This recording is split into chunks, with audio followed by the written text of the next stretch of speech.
1830 के बाद कंपनी ने ईसाई मिशनरियों को खुलकर काम करने और यहाँ तक कि जमीन व संपत्ति जुटाने की भी छूट दे दी। 1850 में एक नया कानून बनाया गया जिससे ईसाई धर्म को अपनाना और आसान हो गया।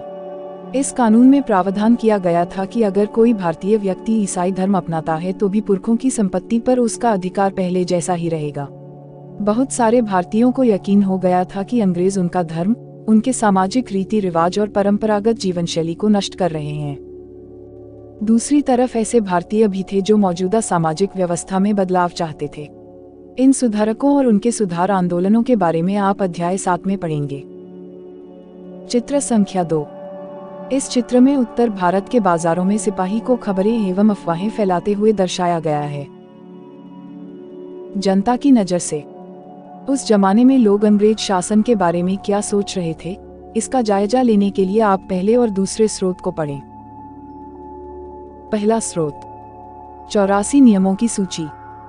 यहाँ महाराष्ट्र के एक गांव में रहने वाले ब्राह्मण विष्णु भट्ट गोडसे द्वारा लिखित पुस्तक माझा प्रवास के कुछ अंश दिए गए हैं। विष्णु भट्ट और उनके चाचा मथुरा में आयोजित किए जा रहे एक यज्ञ में भाग लेने के लिए निकले थे। विष्णु भट्ट लिखते हैं कि रास्ते में उनकी मुलाकात कुछ सिपाहियों से हुई जिन्होंने उन्हें सलाह दी कि वे वापस लौट जाएं क्योंकि 3 दिन के भीतर चारों तरफ कोहराम मच जाएगा। सिपाहियों ने जो कहा वह इस प्रकार था: अंग्रेज सरकार हिंदुओं और मुसलमानों के धर्म को नष्ट करने पर आमादा है। उन्होंने 84 नियमों की एक सूची बनाई है और कलकत्ता में सारे राजाओं और राजकुमारों की मौजूदगी में उसका ऐलान कर दिया है। उन्होंने सिपाहियों ने बताया कि राजा इन नियमों को मानने के लिए तैयार नहीं है। उन्होंने अंग्रेजों को घातक परिणामों की चेतावनी दी है। राजाओं ने कहा है कि अगर ये नियम लागू किए गए तो भारी उथल पुथल मच जाएगी, कि राजा भारी गुस्से में अपनी राजधानियों को लौट गए हैं। तमाम बड़े लोग योजनाएं बना रहे हैं।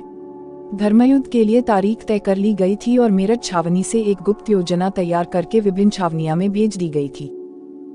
विष्णु भट्ट गोडसे, माझा प्रवास, पृष्ठ 23 से 24।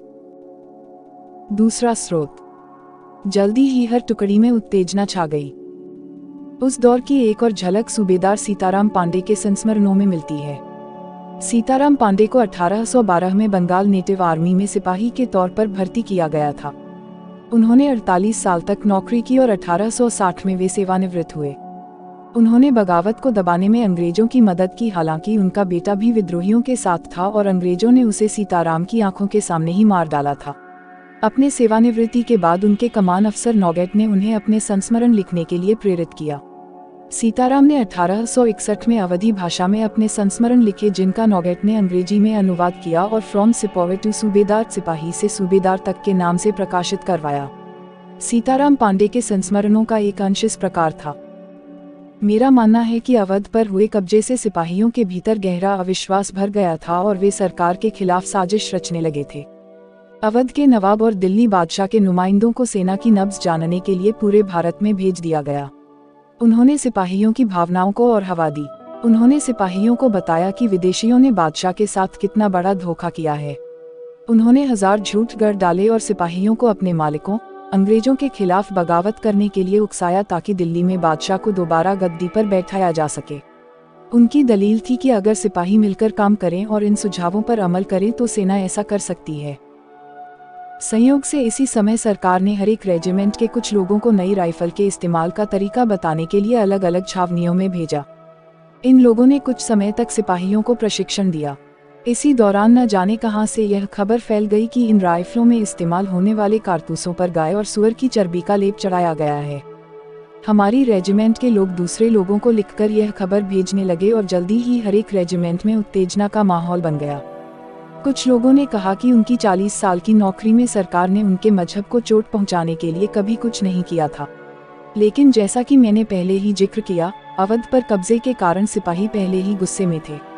स्वार्थी लोगों ने फौरन यह कहानी गढ़ दी कि अंग्रेज तो सबको ईसाई बनाना चाहते हैं, इसलिए उन्होंने ऐसे कारतूस तैयार किए हैं ताकि उन्हें इस्तेमाल करने से मुसलमान और हिंदू दोनों ही भ्रष्ट हो जाएं। कर्नल साहब का मानना था कि यह बेचैनी, जो उन्हें भी साफ दिखाई दे रही थी, इस बार भी अपने आप खत्म हो जाएगी और उन्होंने मुझे घर चले जाने की हिदायत दी। सीताराम पांडे, फ्रॉम सिपाही टू सूबेदार, पृष्ठ 162 से 163। चित्र संख्या 3। इस चित्र में दर्शाया गया है कि मेरठ में विद्रोही सिपाही अफसरों पर हमला करते हैं। उनके घरों में घुस जाते हैं और इमारतों में आग लगा देते हैं। गतिविधि। पहला, सीताराम और विष्णु भट्ट के मुताबिक लोगों के दिमाग में मुख्य चिंताएं कौन सी थीं? दूसरा, उनकी राय में शासकों ने क्या भूमिका निभाई? सिपाही क्या भूमिका निभाते दिखाई दे रहे थे? सैनिक विद्रोह जनविद्रोह बन गया। यद्यपि शासक और प्रजा के बीच संघर्ष कोई अनोखी बात नहीं होती, लेकिन कभी कभी ये संघर्ष इतने फैल जाते हैं कि राज्य की सत्ता छिन्न भिन्न हो जाती है। बहुत सारे लोग मानने लगे हैं कि उन सबका शत्रु एक है, इसलिए वे सभी कुछ करना चाहते हैं। इस तरह की स्थिति में हालात अपने हाथ में लेने के लिए लोगों को संगठित होना पड़ता है। उन्हें संचार, पहलकदमी और आत्मविश्वास का परिचय देना होता है। भारत के उत्तरी भागों में 1857 में ऐसी ही स्थिति पैदा हो गई थी। फतह और शासन के 100 साल बाद ईस्ट इंडिया कंपनी को एक भारी विद्रोह से जूझना पड़ रहा था। मई 1857 में शुरू हुई इस बगावत ने भारत में कंपनी का अस्तित्व ही खतरे में डाल दिया था।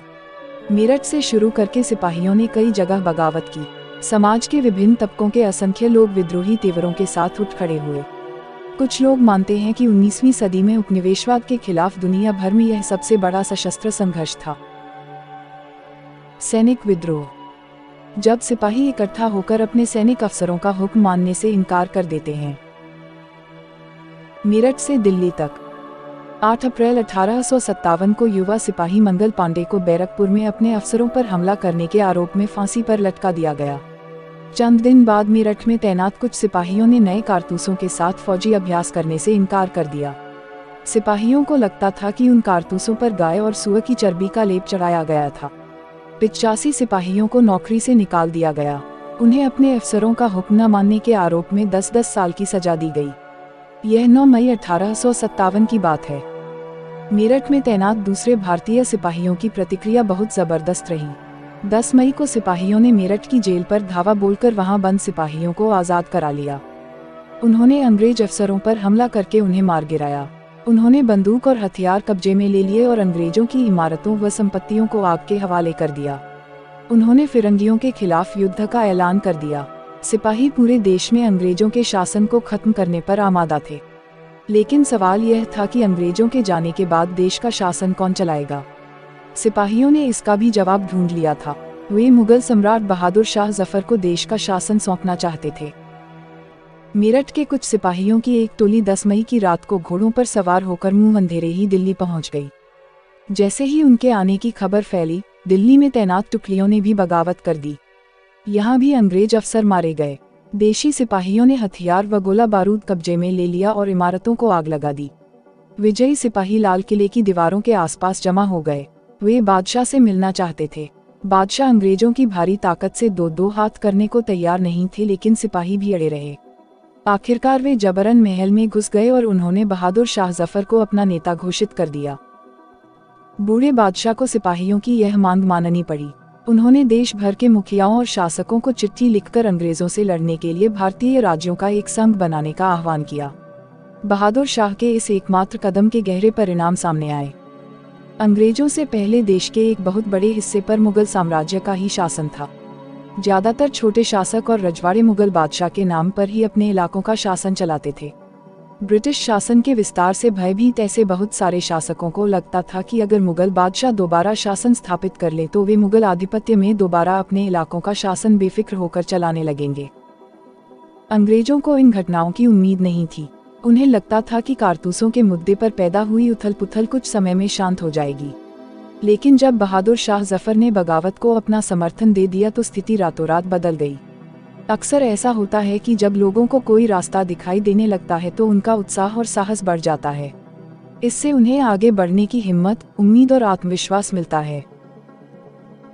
फिरंगी, विदेशी, इस शब्द में अपमान का भाव आता है। बगावत फैलने लगी। जब दिल्ली से अंग्रेजों के पैर उखड़ गए तो लगभग एक हफ्ते तक कहीं कोई विद्रोह नहीं हुआ। जाहिर है खबर फैलने में भी कुछ समय तो लगना ही था, लेकिन फिर तो विद्रोहों का सिलसिला ही शुरू हो गया। एक के बाद एक हर रेजिमेंट में सिपाहियों ने विद्रोह कर दिया और वे दिल्ली, कानपुर व लखनऊ जैसे मुख्य बिंदुओं पर दूसरी टुकड़ियों का साथ देने को निकल पड़े। उनकी देखा देखी कस्बों और गांवों के लोग भी बगावत के रास्ते पर चलने लगे। वे स्थानीय नेताओं, जमींदारों और मुखियाओं के पीछे संगठित हो गए। ये लोग अपनी सत्ता स्थापित करने और अंग्रेजों से लोहा लेने को तैयार थे। स्वर्गीय पेशवा बाजीराव के दत्तक पुत्र नाना साहिब कानपुर के पास रहते थे। उन्होंने सेना इकट्ठा की और ब्रिटिश सैनिकों को शहर से खदेड़ दिया। उन्होंने खुद को पेशवा घोषित कर दिया। उन्होंने ऐलान किया कि वह बादशाह बहादुर शाह जफर के तहत गवर्नर हैं। लखनऊ की गद्दी से हटा दिए गए नवाब वाजिद अली शाह के बेटे बिरजिस केंद्र को नया नवाब घोषित कर दिया गया। बिरजिस कृद्र ने भी बहादुर शाह जफर को अपना बादशाह मान लिया। उनकी मां बेगम हजरत महल ने अंग्रेजों के खिलाफ विद्रोहों को बढ़ावा देने में बढ़ चढ़कर हिस्सा लिया। झांसी में रानी लक्ष्मीबाई भी विद्रोही सिपाहियों के साथ जा मिली। उन्होंने नाना साहेब के सेनापति तात्या टोपे के साथ मिलकर अंग्रेजों को भारी चुनौती दी। मध्य प्रदेश के मांडला क्षेत्र में राजगढ़ की राजी अवंती बाई लोधी ने 4000 सैनिकों की फौज तैयार की और अंग्रेजों के खिलाफ उसका नेतृत्व किया, क्योंकि ब्रिटिश शासन ने उनके राज्य के प्रशासन पर नियंत्रण कर लिया था। विद्रोही टुकड़ियों के सामने अंग्रेजों की संख्या बहुत कम थी। बहुत सारे मोर्चों पर उनकी जबरदस्त हार हुई। इससे लोगों को यकीन हो गया कि अब अंग्रेजों का शासन खत्म हो चुका है। अब लोगों को विद्रोहों में कूद पड़ने का गहरा आत्मविश्वास मिल गया था। खासतौर से अवध के इलाके में चौतरफा बगावत की स्थिति थी। 6 अगस्त 1857 को लेफ्टिनेंट कर्नल टाइटलर ने अपने कमांडर इन चीफ को टेलीग्राम भेजा, जिसमें उसने अंग्रेजों के भय को व्यक्त किया था। हमारे लोग विरोधियों की संख्या और लगातार लड़ाई से थक गए हैं। एक एक गांव हमारे खिलाफ है। जमींदार भी हमारे खिलाफ खड़े हो रहे हैं। इस दौरान बहुत सारे महत्वपूर्ण नेता सामने आए। उदाहरण के लिए फैजाबाद के मौलवी अहमदुल्ला शाह ने भविष्यवाणी कर दी कि अंग्रेजों का शासन जल्दी ही खत्म हो जाएगा। वह समझ चुके थे कि जनता क्या चाहती है। इसी आधार पर उन्होंने अपने समर्थकों की एक विशाल संख्या जुटा ली। अपने समर्थकों के साथ वे भी अंग्रेजों से लड़ने लखनऊ जा पहुंचे। दिल्ली में अंग्रेजों का सफाया करने के लिए बहुत सारे गाजी यानी धर्मयोद्धा इकट्ठा हो गए थे। बरेली के सिपाही बख्त खान ने लड़ाकों की एक विशाल टुकड़ी के साथ दिल्ली की ओर कूच कर दिया। वह इस बगावत में एक मुख्य व्यक्ति साबित हुए। बिहार के एक पुराने जमींदार कुंवर सिंह ने भी विद्रोही सिपाहियों का साथ दिया और महीनों तक अंग्रेजों से लड़ाई लड़ी। तमाम इलाकों के नेता और लड़ाके इस युद्ध में हिस्सा ले रहे थे। गतिविधि। पहला, मुगल सम्राट विद्रोहियों का समर्थन करने के लिए क्यों तैयार हुए। दूसरा, सिपाहियों के प्रस्ताव को मानने से पहले उन्होंने हालात का जो हिसाब लगाया होगा उसके बारे में एक अनुच्छेद लिखें। कंपनी का पलटवार। इस उथल पुथल के बावजूद अंग्रेजों ने हिम्मत नहीं छोड़ी। कंपनी ने अपनी पूरी ताकत लगाकर विद्रोह को कुचलने का फैसला लिया। उन्होंने इंग्लैंड से और फौजी मंगवाए, विद्रोहियों को जल्दी सजा देने के लिए नए कानून बनाए और विद्रोह के मुख्य केंद्रों पर धावा बोल दिया। सितंबर 1857 में दिल्ली दोबारा अंग्रेजों के कब्जे में आ गई। अंतिम मुगल बादशाह बहादुर शाह जफर पर मुकदमा चलाया गया और उन्हें आजीवन कारावास की सजा दी गई। उनके बेटों को उनकी आंखों के सामने गोली मार दी गई। बहादुर शाह और उनकी पत्नी बेगम जीनत महल को अक्टूबर 1858 में रंगून जेल में भेज दिया गया। इसी जेल में नवंबर 1862 में बहादुर शाह जफर ने अंतिम सांस ली। दिल्ली पर अंग्रेजों का कब्जा हो जाने का यह मतलब नहीं था कि विद्रोह खत्म हो चुका था। इसके बाद भी लोग अंग्रेजों से टक्कर लेते रहे। व्यापक बगावत की विशाल ताकत को कुचलने के लिए अंग्रेजों को अगले 2 साल तक लड़ाई लड़नी पड़ी। मार्च 1858 में लखनऊ अंग्रेजों के कब्जे में चला गया। जून 1858 में रानी लक्ष्मीबाई की शिकस्त हुई और उन्हें मार दिया गया। दुर्भाग्यवश ऐसा ही रानी अवंती बाई लोधी के साथ हुआ। खेड़ी की शुरुआती विजय के बाद उन्होंने अपने आप को अंग्रेजी फौज से घिरा पाया और वे शहीद हो गई। तात्या टोपे मध्य भारत के जंगलों में रहते हुए आदिवासियों और किसानों की सहायता से छापामार युद्ध चलाते रहे। जिस तरह पहले अंग्रेजों के खिलाफ मिली सफलताओं से विद्रोहियों को उत्साह मिला था, उसी तरह विद्रोही ताकतों की हार से लोगों की हिम्मत टूटने लगी। बहुत सारे लोगों ने विद्रोहियों का साथ छोड़ दिया। अंग्रेजों ने भी लोगों का विश्वास जीतने के लिए हर संभव प्रयास किया। उन्होंने वफादार भूस्वामियों के लिए इनामों का ऐलान कर दिया। उन्हें आश्वासन दिया गया कि उनकी जमीन पर उनके परंपरागत अधिकार बने रहेंगे। जिन्होंने विद्रोह किया था उनसे कहा गया कि अगर वे अंग्रेजों के सामने समर्पण कर देते हैं और अगर उन्होंने किसी अंग्रेज की हत्या नहीं की है तो वे सुरक्षित रहेंगे और जमीन पर उनके अधिकार और दावेदारी बनी रहेगी। इसके बावजूद सैकड़ों सिपाहियों, विद्रोहियों, नवाबों और राजाओं पर मुकदमे चलाए गए और उन्हें फांसी पर लटका दिया गया। विद्रोह के बाद के साल। अंग्रेजों ने 1859 के आखिर तक देश पर दोबारा नियंत्रण पा लिया था, लेकिन अब वे पहले वाली नीतियों के सहारे शासन नहीं चला सकते थे। अंग्रेजों ने जो अहम बदलाव किए वे निम्नलिखित हैं। पहला, ब्रिटिश संसद ने 1858 में एक नया कानून पारित किया और ईस्ट इंडिया कंपनी के सारे अधिकार ब्रिटिश साम्राज्य के हाथ में सौंप दिए ताकि भारतीय मामलों को ज्यादा बेहतर ढंग से संभाला जा सके। ब्रिटिश मंत्रिमंडल के एक सदस्य को भारत मंत्री के रूप में नियुक्त किया गया। उसे भारत के शासन से संबंधित मामलों को संभालने का जिम्मा सौंपा गया। उसे सलाह देने के लिए एक परिषद का गठन किया गया जिसे इंडिया काउंसिल कहा जाता था। भारत के गवर्नर जनरल को वायसराय का ओहदा दिया गया। इस प्रकार उसे इंग्लैंड के राजा अथवा रानी का निजी प्रतिनिधि घोषित कर दिया गया। फलस्वरूप अंग्रेज सरकार ने भारत के शासन की जिम्मेदारी सीधे अपने हाथों में ले ली। दूसरा, देश के सभी शासकों को भरोसा दिया गया कि भविष्य में कभी भी उनके भूक्षेत्र पर कब्जा नहीं किया जाएगा। उन्हें अपनी रियासत अपने वंशजों, यहाँ तक कि दत्तक पुत्रों को सौंपने की छूट दे दी गई, लेकिन उन्हें इस बात के लिए प्रेरित किया गया कि वे ब्रिटेन की रानी को अपना अधिपति स्वीकार करें। इस तरह भारतीय शासकों को ब्रिटिश साम्राज्य के अधीन शासन चलाने की छूट दी गई। तीसरा, सेना में भारतीय सिपाहियों का अनुपात कम करने और यूरोपीय सिपाहियों की संख्या बढ़ाने का फैसला लिया गया। यह भी तय किया गया कि अवध, बिहार, मध्य भारत और दक्षिण भारत से सिपाहियों को भर्ती करने की बजाय अब गोरखा, सिखों और पठानों में से ज्यादा सिपाही भर्ती किए जाएंगे। चौथा, मुसलमानों की जमीन और संपत्ति बड़े पैमाने पर जब्त की गई। उन्हें संदेह व शत्रुता के भाव से देखा जाने लगा। अंग्रेजों को लगता था कि यह विद्रोह उन्होंने ही खड़ा किया था। पांचवा, अंग्रेजों ने फैसला किया कि वे भारत के लोगों के धर्म और सामाजिक रीति रिवाजों का सम्मान करेंगे। छठवां, भूस्वामियों और जमींदारों की रक्षा करने तथा जमीन पर उनके अधिकारों को स्थायित्व देने के लिए नीतियां बनाई गई। इस प्रकार 1857 के बाद इतिहास का एक नया चरण शुरू हुआ। गतिविधि। उन स्थानों की सूची बनाएं जहां 1857 के मई, जून और जुलाई महीनों में विद्रोह हुए।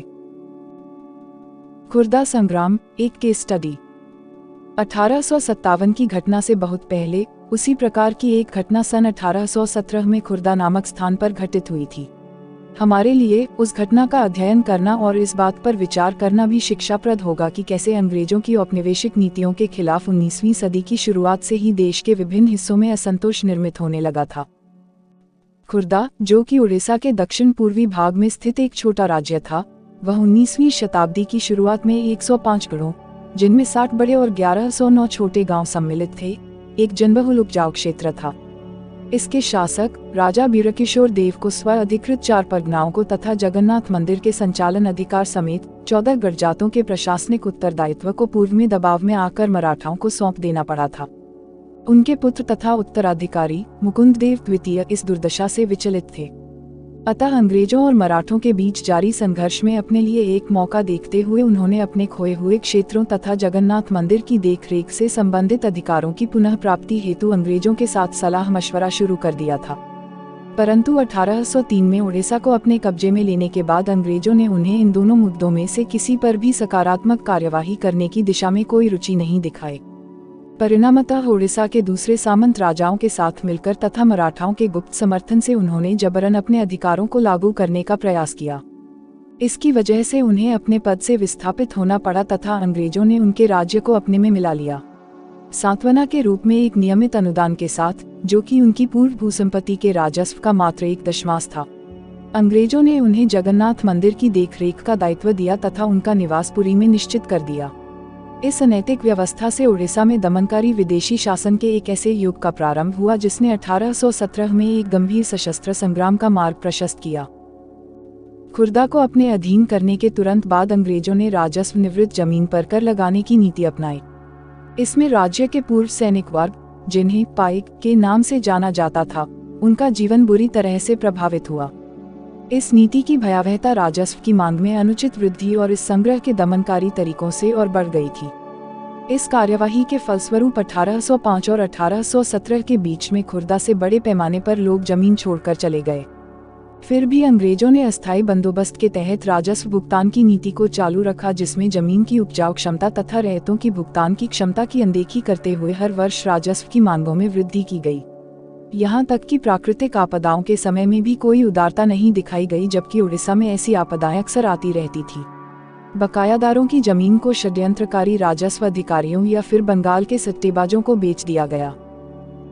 खुर्दा के विस्थापित राजा का वंशानुगत सेनानायक जगबंधु विद्याधर महापात्र ब्रह्मवर राय, जिन्हें लोग बक्सी जगबंधु के नाम से जानते थे, वह ऐसे बेदखल हुए जमींदारों में से एक थे।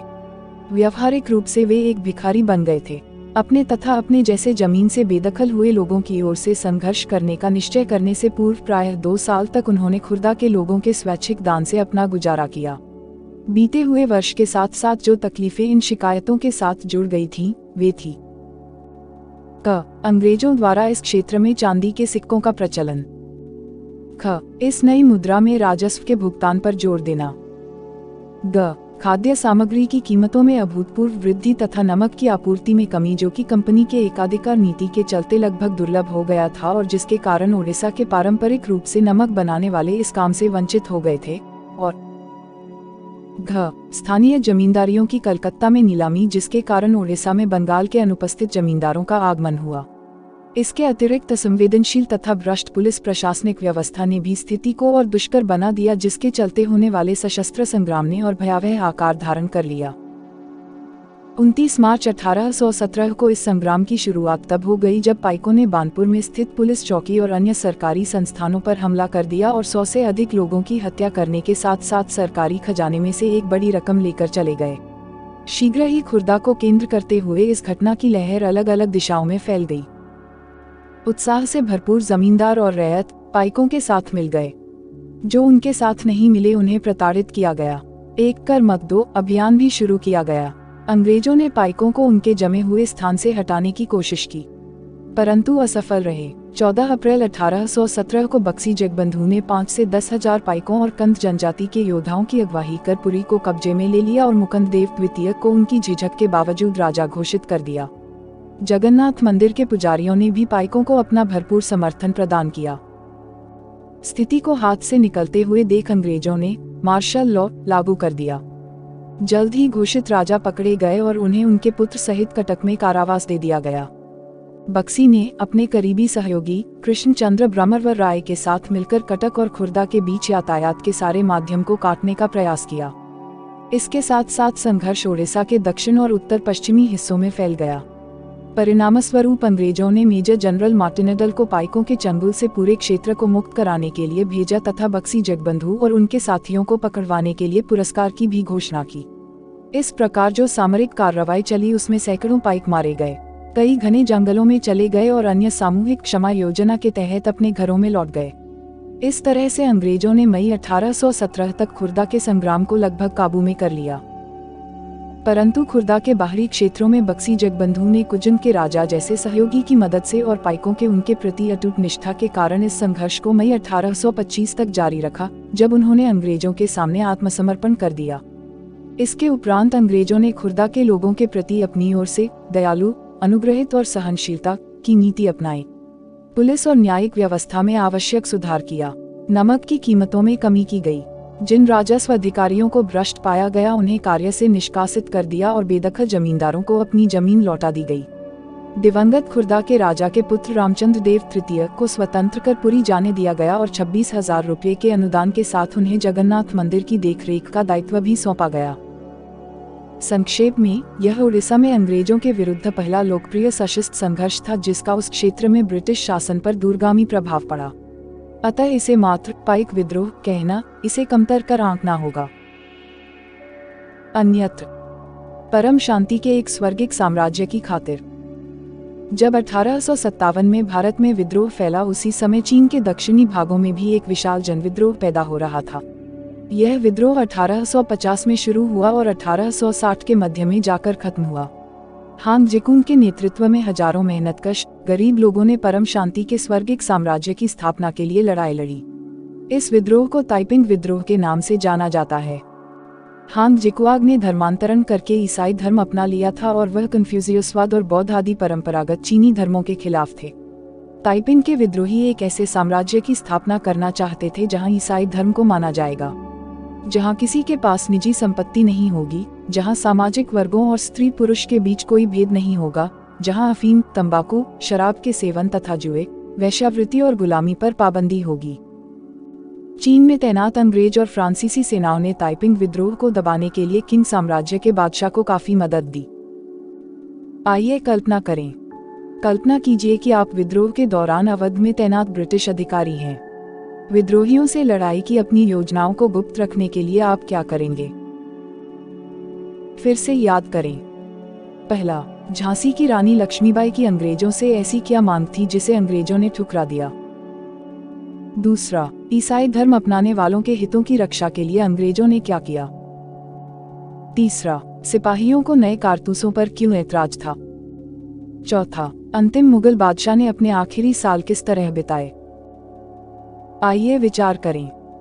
पांचवा, मई 1857 से पहले भारत अपनी स्थिति को लेकर अंग्रेज शासकों आत्मविश्वास के क्या कारण थे? छठवां, बहादुर शाह जफर द्वारा विद्रोहियों को समर्थन दे देने से जनता और राज परिवारों पर क्या असर पड़ा? सातवां, अवध के बागी भूस्वामियों से समर्पण करवाने के लिए अंग्रेजों ने क्या किया? आठवां, 1857 की बगावत के फलस्वरूप अंग्रेजों ने अपनी नीतियां किस तरह बदली? आइए करके देखें। नौवां, पता लगाएं कि सन 57 की लड़ाई के बारे में आपके इलाके या आपके परिवार के लोगों को किस तरह की कहानियां और गीत याद हैं। इस महान विद्रोह से संबंधित कौन सी यादें अभी लोगों को उत्तेजित करती हैं? 10वां, झांसी की रानी लक्ष्मीबाई के बारे में और पता लगाएं। आप उन्हें अपने समय की एक विलक्षण महिला क्यों मानते हैं? हमारी पाठ्य पुस्तक का 5वां अध्याय यहाँ समाप्त होता है। आपसे अनुरोध है कि इस ऑडियो बुक को ज्यादा से ज्यादा शेयर करें। इस ऑडियो बुक से संबंधित यदि कोई शिकायत या सुझाव हो तो आप हमें कमेंट बॉक्स में जरूर लिखें। आपकी प्रतिक्रिया हमारे लिए अति महत्वपूर्ण है ताकि हम आपके लिए इस ऑडियो बुक को और भी बेहतर बना सकें। अब हम आपसे मिलेंगे इसी पाठ्यपुस्तक के अगले अध्याय में। तब तक के लिए खुश रहिए, मस्त रहिए और खूब मन लगाकर पढ़ाई कीजिए। जय हिंद, जय भारत।